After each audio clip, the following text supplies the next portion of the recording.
Is travel insurance compulsory for traveling abroad? International travel insurance? It's just an added expense to my trip. I used to think before an unfortunate event took place on my trip to Vietnam this January. I got to know what wonders an overseas travel insurance policy can do when you're on foreign soil. Believe me, you should also have one even if you're traveling in your own country. Now what happened with me in Vietnam was, my flight landed on Da Nang Airport at Hanoi and I was all excited about my first solo international trip. I was thrilled and super excited about the trip as I had planned this for a very long time. However, this wasn't for a longer period of time. Why? I couldn't find my luggage at the airport. Sad, isn't it? I panicked and couldn't understand what to do.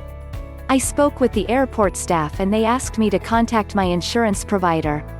There I got back to my senses and remembered even though I considered travel insurance as an added expense, I bought one for myself. I contacted my insurance provider, got all the formalities done. Thank God, I had all my documents in my handbag. After some time I got information about my luggage that it was delayed due to some reason. And I got to know this was just a dream. What if this was true? Imagine if something like this happens to you? What would you do? What if something even worse happens to you on your trip? Whether you're traveling for business or leisure, traveling with family or solo, travel insurance will always have your back. I would suggest that you must buy travel insurance before planning a trip, be it international or domestic. Be a smart traveler and keep traveling. I don't know of any countries where it is compulsory. Maybe I'm just ignorant of the rules, but I have never been asked about it when entering any of the many countries we have visited. Is it a good idea? It depends on your situation, I suppose. My wife and I don't get it because one, our private US-based insurance carrier covers us for overseas medical treatment, actually prefers it, because foreign medical treatment is considered, in-network, for reimbursement purposes. 2, we pay for air tickets with a credit card that has protections for trip delay, cancellation, lost luggage, etc. And 3, our US auto insurance, and credit card again, includes car rental insurance. And if you make your hotel reservation through or similar booking agencies, you can take advantage of liberal cancellation policies if necessary. All in all, we feel pretty well covered. But in the final analysis, I would say this: if you can afford the cost of an expensive vacation, you should also be able to afford to chalk it up to a loss if you can't go. It won't cost any more than actually taking the trip, less actually, since you won't be eating out or buying tickets to attractions in the hop-on hop-off bus. You can always download the standard tourist pics from the web and pretend you were there. Lol, in most cases, yes. This is mainly due to the cost of the travel insurance being calculated based on the duration of the journey.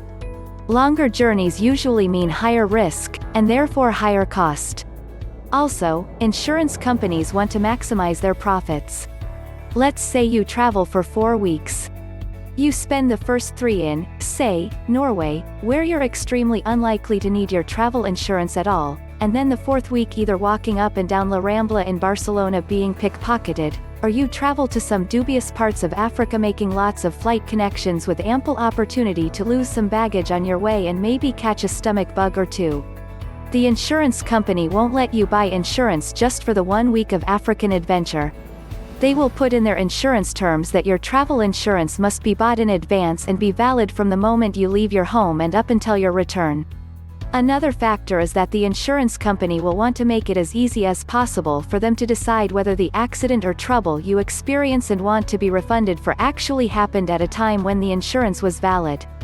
It's much easier for them if they know that your insurance was bought before you left home. If not, there's a certain possibility that you would decide to buy insurance only after you realize that something bad has happened or is about to happen. It could then be all too easy for you to slightly adjust the truthiness of your story to fit your newly acquired insurance. Insurance fraud is all too easy already, especially when it comes to travel insurance. There's no reason for the insurance companies to make it even easier.